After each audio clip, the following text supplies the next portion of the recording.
हर खबर पर होगी आपकी पकड़। डाउनलोड कीजिए एबीपी लाइव ऐप। नमस्कार, एबीपी न्यूज पर आपका स्वागत है। आप देख रहे हैं खबर दिन भर। आपके साथ मैं हूं आदर्श झा और शुरुआत खबर दिन भर की इस वक्त की सबसे बड़ी खबर से। कश्मीर में आर्टिकल 370 के खिलाफ सारे विरोधी नेता लामबंद हो गए हैं। आज शाम 4 बजे श्रीनगर में एक बैठक हो रही है जिसमें महबूबा मुफ्ती, उमर अब्दुल्ला, फारूक अब्दुल्ला, कांग्रेस के गुलाम अहमद मीर, पीपल्स कॉन्फ्रेंस के सज्जाद गनी लोन और सीपीएम के यूसुफ तारिगामी, ये तमाम नेता हिस्सा लेंगे। ये मीटिंग फारूक अब्दुल्ला के घर पर हो रही है जो कि गुपकार रोड पर स्थित है। महबूबा मुफ्ती की नजरबंदी मंगलवार को खत्म हुई। वो 14 महीने बाद रिलीज हुई और बाहर आते ही आर्टिकल 370 के खिलाफ भड़काने वाला बयान दे दिया। और अब कश्मीर के ये सारे विरोधी नेता साथ आ गए हैं और आर्टिकल 370 और 35A के विरोध में मीटिंग कर रहे हैं।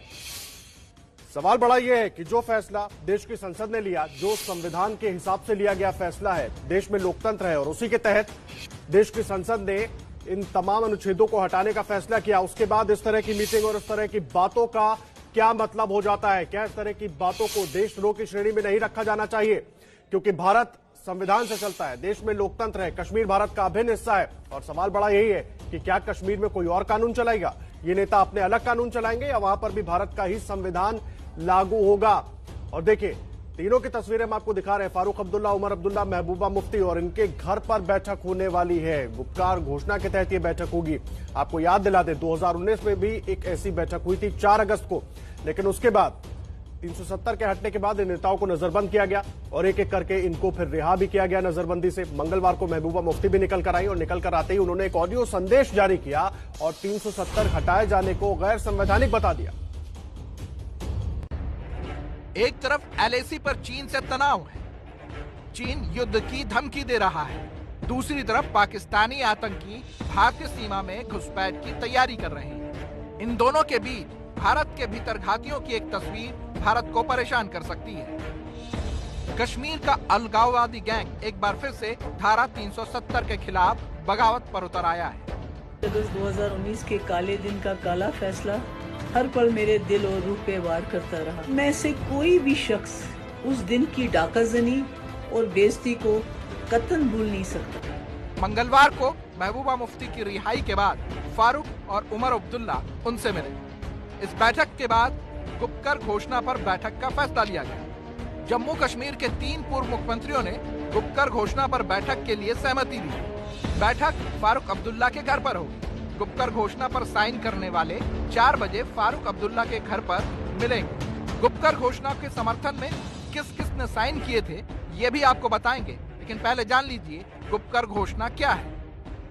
गुपकर घोषणा का ऐलान 4 अगस्त 2019 को किया गया था। इसमें कहा गया था अनुच्छेद 35A और 370 को खत्म करना या बदलना असंवैधानिक है। राज्य का बंटवारा कश्मीर और लद्दाख के लोगों के खिलाफ ज्यादती है। इस घोषणा में केंद्र सरकार के 370 पर लिए एक्शन को साजिश बताया गया था। इसी घोषणा में कश्मीर में राजनीतिक दलों ने ऐलान किया था कि वो जम्मू कश्मीर में 5 अगस्त 2019 से पहले के दर्जे के लिए संघर्ष करेंगे। गुपकर घोषणा का ऐलान फारूक अब्दुल्ला के गुपकर आवास पर हुआ था, इसलिए इसे गुपकर घोषणा कहा गया। हम सबको इस बात का इरादा करना होगा कि जो दिल्ली दरबार ने 5 अगस्त को गैर आईनी, गैर जमहूरी, गैर कानूनी तरीके से हमसे छीन लिया, उसे वापस लेना होगा। जम्मू कश्मीर में हजारों लोगों ने अपनी जानें निशावर की, उसको हल करने के लिए हमें अपनी जदोजहद जारी रखनी होगी। गुपकर घोषणा पर साइन करने वालों में फारूक अब्दुल्ला की party national conference, Mehbooba Mufti की peoples democratic party, Sajjad Lone की पीपल्स कॉन्फ्रेंस, कांग्रेस और कुछ छोटे दल। बीजेपी और पूर्व मंत्री अल्ताफ बुखारी की अपनी पार्टी इस बैठक के विरोध में है। और इस बैठक में शामिल होने वाली 5 बड़ी पार्टियां कौन सी हैं वो भी एक बार आपको दिखा देते हैं, उनकी भी जानकारी पूरी दे देते हैं और कौन कौन से नेता इस बैठक में शामिल होंगे वो भी हम आपको अपडेट दे देंगे। देखिए, ये 5 बड़ी पार्टियां कौन कौन सी हैं वो हम आपको दिखा रहे हैं। National conference, PDP, Congress, people conference और सीपीएम, ये 5 बड़ी पार्टियां हैं जिनके नेता इसमें शामिल होंगे। और उमर अब्दुल्ला, फारूक अब्दुल्ला शामिल होंगे, महबूबा मुफ्ती शामिल होंगी, पीपल कॉन्फ्रेंस से सज्जाद गनी लोन शामिल होंगे, सीपीएम से यूसुफ तारिगामी शामिल होंगे और कांग्रेस से गुलाम अहमद मीर इस बैठक में शामिल होंगे। ये बैठक फारूक अब्दुल्ला के गुपकर रोड वाले घर पर ही होगी और वहीं पर ये तमाम नेता शामिल होंगे। सवाल बड़ा यही है कि क्या इस तरह की बैठक करके और इस तरह की बैठक में जो बातें होंगी धारा 370 को हटाने के लिए, वो देश के संविधान के खिलाफ होगी, उसको किस नजरिए से देखा जाए और क्यों इस तरह की बातें होने दी जाए, ये भी एक बड़ा सवाल है। और क्यों ये नेता जब निकलकर बाहर आए हैं नजरबंदी से, उसके बाद एक बार फिर कश्मीर के लोगों को देश के खिलाफ भड़काने की कोशिश कर रहे हैं। देखिए, बड़ी बातें एक बार आपको बता देते हैं। गुपकर बैठक की 5 बड़ी बातें क्या है। 370 और 35A को बहाल करने की मांग जो है 4 अगस्त 2019 को भी की गई थी, उसमें भी ऐसी कुछ बातें हुई थी और एक बार फिर जब ये बैठक होगी तो ये प्रमुख बात उसमें होगी। कश्मीर विवाद के संपूर्ण समाधान पर ये तमाम नेता, 5 पार्टियों के नेता बैठकर चर्चा करेंगे। ये तीसरी बड़ी मांग, जम्मू कश्मीर से लद्दाख के विभाजन का विरोध होगा। इन नेताओं का कहना है कि जम्मू कश्मीर को लद्दाख से अलग करके ठीक नहीं किया गया है। जम्मू कश्मीर और लद्दाख मिले हुए थे, लेकिन सवाल यह है कि सब कुछ भारत का अभिन्न हिस्सा है, फिर इस तरह की बातें क्यों। 370 बहाल होने तक चुनाव लड़ने का विरोध, इन नेताओं का एक मत इस पर भी हो सकता है कि जब तक 370 को वापस बहाल नहीं किया जाता, कश्मीर में चुनाव नहीं लड़ेंगे, उसका विरोध करेंगे। देखिए, 5वीं मांग, महबूबा की अगुवाई में विरोध की रणनीति। ये जो पूरी लड़ाई होगी महबूबा मुफ्ती की अगुवाई में लड़ी जाएगी और ऐसी स्थिति में जिस वक्त फारूक अब्दुल्ला और महबूबा मुफ्ती धुरविरोधी माने जाते रहे हैं जम्मू कश्मीर की राजनीति में, वो अब एक साथ आ गए, एक साथ खड़े हो गए हैं और सिर्फ इसलिए क्योंकि सरकार का विरोध करना है और जो फैसला देश की संसद ने लिया है, जो संविधान के हिसाब से हुआ फैसला है, उस फैसले का विरोध करने के लिए, क्योंकि वहां पर अपनी भी राजनीतिक जमीन तलाशनी है। अब लग रहा है कि 370 और 35 से हटने के बाद इनकी जिस तरीके से राजनीति चल रही थी वो अब नहीं चल पा रही है। आसिफ कुरैशी इस वक्त हमारे साथ जुड़ गए हैं, आसिफ का रुख करेंगे एक बार। आसिफ, बैठक को लेकर क्या कुछ है पूरी जानकारी, और सवाल बड़ा ये कि जो फैसला देश की संसद ने लिया उसका इस तरह से विरोध किस नजरिए से देखें उसको, क्या देशद्रोह नहीं कहेंगे? देखिए आदर्श, इस पूरे बैठक का घटनाक्रम है जो वो 4 अगस्त 2019 को शुरू हुआ था, जब इस समूह की पहली बैठक हुई थी। सभी राजनीतिक दल तब मिले थे जब धारा 370 नहीं हटा था और केवल वो अटकलें चल रही थी कि इस प्रकार की कोई घटना हो सकती है। 4 अगस्त 2019 को फारूक अब्दुल्ला के ही घर पे पहली बैठक हुई थी और आज 14 महीने के बाद ये सभी दल एक साथ फिर आकर, जो राजनीतिक पृष्ठभूमि बदल चुकी है, तब 370 नहीं हटा था, अब हट चुका है। इसीलिए आगे की रणनीति तय करने के लिए कि ये बैठक बुलाई गई है और उस समय लिए गए फैसलों की समीक्षा होगी। यानी कहीं न कहीं जो ये राजनीतिक दल इस वजह से भी मिल रहे हैं कि पिछले 1 साल में आप जम्मू कश्मीर की राजनीति भी बदल गई है, राजनीतिक पृष्ठभूमि बदल गई है और इन दलों के लिए आम लोगों के साथ जुड़ने का जो एक मुद्दा था, जो पिछले 70 सालों से ही चलता आया है, वो धारा 370 और जो राज्य का विशेष अधिकार था वो था, लेकिन अब वो खत्म हो चुका है और सभी पार्टियों के सामने एक जो खतरा बन गया है उनके वजूद पे, आप उसको भी बचाना है। वजूद को लेकर अब चुनौती खड़ी हो गई। आप रहे अजय, मैं आऊंगा, आसिफ आप रहे हमारे साथ, मैं आऊंगा आपके पास भी। देखिए, इस बीच मोहित भान पीडीपी प्रवक्ता हमारे साथ जुड़ गए हैं और साथ ही हमारे साथ इफ्तिखार मिसगर साहब भी जुड़ गए हैं, राजनीतिक विश्लेषक हैं। मोहित भान, मैं आपसे शुरुआत करूंगा इस चर्चा की। सवाल बड़ा यह है कि इस तरह की बैठक के मायने क्या निकाले जाए। जब देश की संसद ने उसका फैसला किया, उसके बाद इस तरह की बातों का क्या मतलब निकाले देश?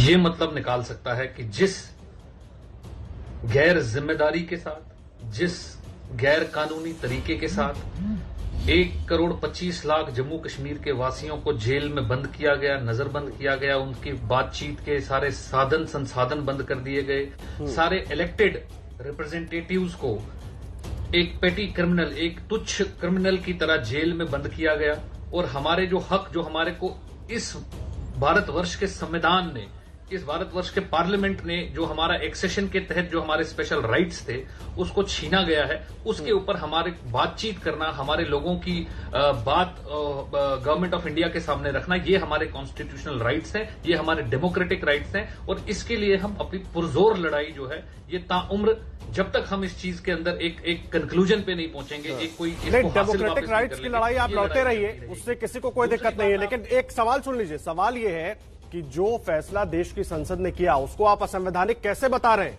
किस आधार पर बता रहे हैं? क्या देश के लोकतंत्र पर, देश के संविधान पर आपको भरोसा नहीं है? संसद पर जी। भरोसा नहीं है? जी, मैं बताता हूं। मैं आपको 2019 में थोड़ा सा वापस ले जाऊं और आपके दर्शकों को भी आपके माध्यम से बताना चाहूं कि मैं इसको असंवैधानिक क्यों बता रहा हूं, इसको मैं लोकतांत्रिक क्यों बता रहा हूं। हमारे यहां पे जो कॉन्स्टिट्यूएंट असेंबली थी, इसको ये उस टाइम पे एक सस्पेंडेड एनिमेशन में चल रही थी। सत्यपाल मलिक साहब गवर्नर थे, जबकि महबूबा जी ने कांग्रेस का सपोर्ट लेकर और नेशनल कॉन्फ्रेंस का सपोर्ट लेकर गवर्नमेंट फॉर्म करने के लिए उनके पास अपनी एक अर्जी भेजी कि हमारे पास नंबर्स हैं और हम अपनी गवर्नमेंट फॉर्म करना चाहते हैं। सत्यपाल मलिक जी ने उसकी तरफ अपनी आंख जो है मूंद ली और वो गवर्नमेंट फॉर्म करने के लिए उन्होंने इजाजत नहीं दी। इसी प्रकार से पीपल्स कॉन्फ्रेंस के सजाद लोन साहब ने भी अपना एक प्रस्ताव गवर्नर साहब के पास भेजा कि हमारे पास नंबर्स हैं, हम स्टेक क्लेम करते हैं गवर्नमेंट, जो कि हमारे इस कंट्री के डेमोक्रेटिक प्रोसेस है। मैं देश की संसद की बात कर रहा हूं। मैं आ रहा हूं। इफ्तिकार साहब भी जुड़ गए। एक रिएक्शन में उनका ले लूं, मैं आपको पूरा वक्त दूंगा, आप जरूर अपनी बात रखिएगा और मैं चाहता हूं आप रखें। इफ्तिकार मिसगर साहब, मोहित भान जो कुछ बोल रहे हैं, कैसे उसको देखें? देखिए, जो ये सिलसिला कल से चल रहा है यहाँ पे, एक्चुअल माने में देखा जाए तो जम्मू कश्मीर के आम लोगों का भरोसा किसी भी मेन स्ट्रीम से हट गया है। क्योंकि जम्मू कश्मीर के लोग बारहा 1945 से बिट्रेयल हो रहा है जम्मू कश्मीर के लोगों के साथ। ये 370 का जो स्टोरी है, ये आज की डेट में जम्मू कश्मीर के मैं आम नागरिक की बात करता हूँ, वो इनका ये प्राइम मुद्दा नहीं है। प्राइम मुद्दा हमारा है, जो ये बोल रहे हैं कि इतने लोग मर गए यहाँ पे, वो लोग 370 के लिए नहीं मरे, वो लोग कश्मीर का जो पॉलिटिकल मसला है उस लिए मरे हैं। तो उस पे अगर हम देखा जाए 370 को खोखला डिब्बा बनाया था इन्हीं मेन स्ट्रीम पार्टियों ने।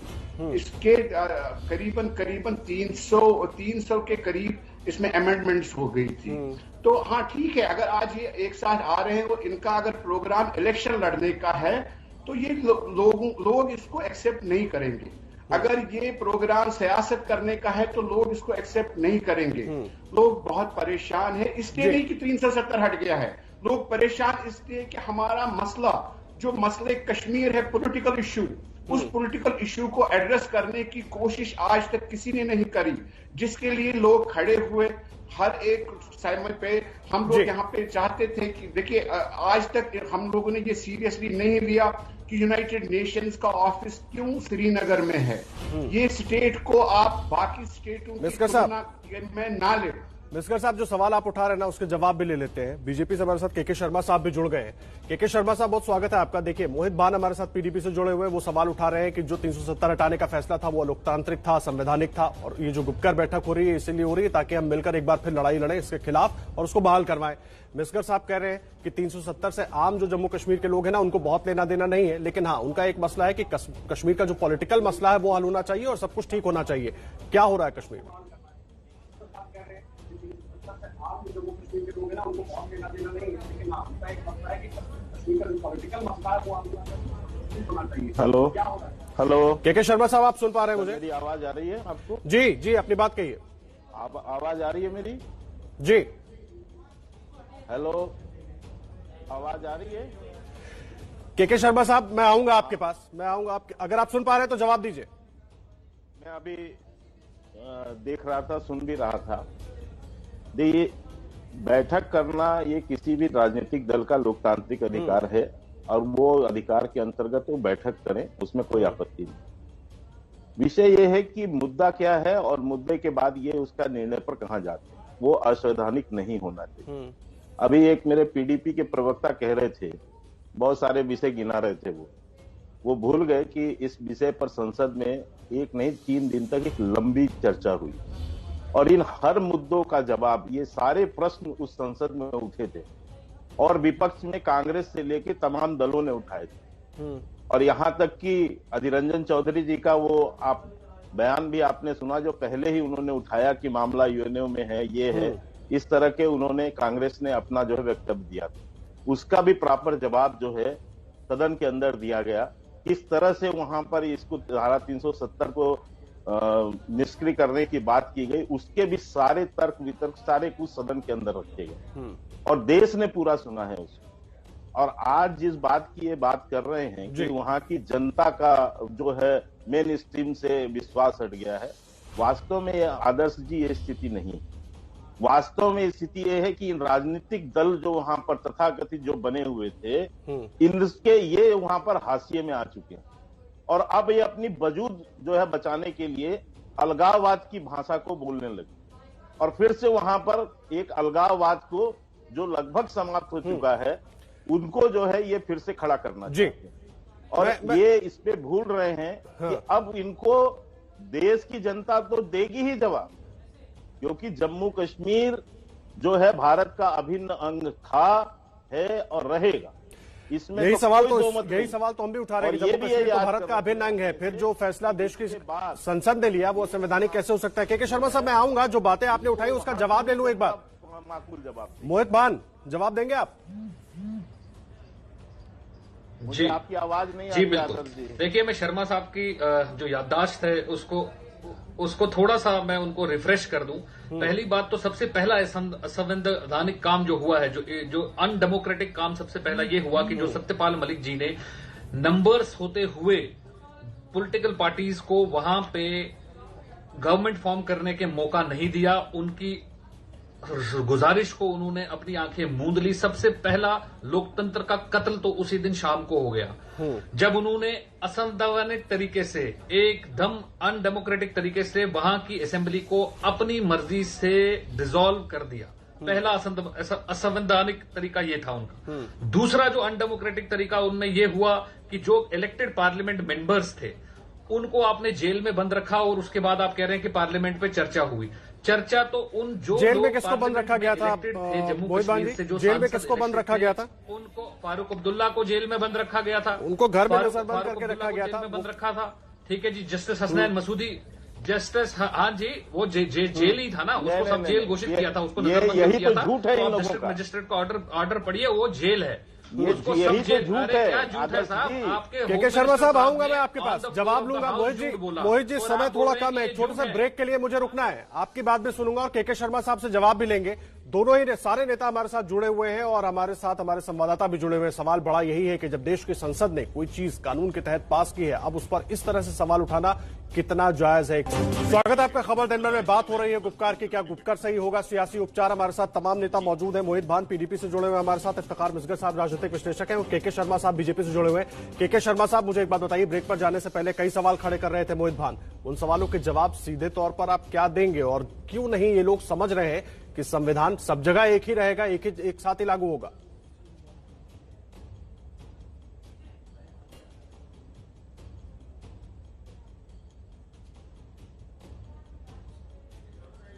के शर्मा, आप तक मेरी आवाज पहुंच रही है? हाँ, बताइए जी। मेरा सवाल यह है कि ब्रेक पर जाने से पहले मोहित भान बहुत सारे सवाल खड़े कर रहे थे। एक तो उनका जवाब मैं आपसे लेना चाहूंगा और दूसरा, जो वहां राजनीतिक पार्टियां हैं वो क्यों नहीं समझ रही कि देश संविधान से ही चलेगा, पूरा देश, जम्मू कश्मीर भी? देखिए आदर्श जी, ये इनको भी समझ है कि देश उससे संविधान से ही चलेगा और संविधान से अलग कुछ संभव नहीं है। लेकिन क्या है, मैंने पहले ही कहा कि ये सारे दल जो हैं वहां पर अब अपना वजूद तलाश रही है। जम्मू कश्मीर की जो जनता है उसने इनकी वास्तविकताओं को समझ लिया है कि इन्होंने खासकर दो जो परिवार हैं, इन्होंने जम्मू कश्मीर को वर्षों से किस तरह से लूटा है, जनता के हकों को लूटा है, उनको जो है अधिकार नहीं दिए।